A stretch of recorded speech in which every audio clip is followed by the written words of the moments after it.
শ্রীকৃষ্ণ কি বলেছিলেন? শ্রীকৃষ্ণের উপদেশে বলেছিলেন, শ্রীকৃষ্ণ পরমহংসদেব বলেছিলেন, শ্রীকৃষ্ণ পরমহংসদেব বলেছিলেন, শ্রীকৃষ্ণ পরমহংসদেব বলেছিলেন, কি বলেছিলেন? ধর্ম মানে ধারণ। ধর্ম মানে কি? ধর্ম মানে মানবতা, ধর্ম মানে পবিত্রতা, ধর্ম মানে বিদ্বেষ নয়, ধর্ম মানে শান্তি। এটা বলেছিলেন শ্রীকৃষ্ণ পরমহংসদেব, যিনি গীতায় বাণী লিখেছিলেন, উপদেশ দিয়েছিলেন। শ্রীকৃষ্ণ পরমহংসদেব, যিনি গীতায় বাণী লিখেছিলেন, উপদেশ দিয়েছিলেন। শ্রীকৃষ্ণ পরমহংসদেব, যিনি গীতায় বাণী লিখেছিলেন, উপদেশ দিয়েছিলেন।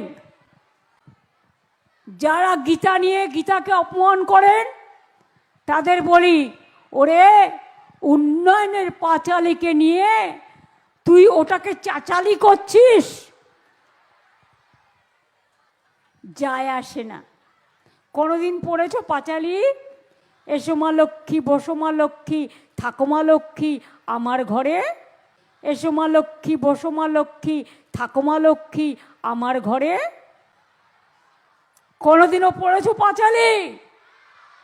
জয় জয় দেবী চলাচল সারে, কুচ শোভিত মুক্ত হারে, বীণা রঞ্জিত পুস্তক হস্তে, কুচ শোভিত মুক্ত হারে, বীণা রঞ্জিত পুস্তক হস্তে, কুচ শোভিত মুক্ত হারে, বীণা রঞ্জিত পুস্তক হস্তে, ভগবতী ভারতী দেবী নমস্তে।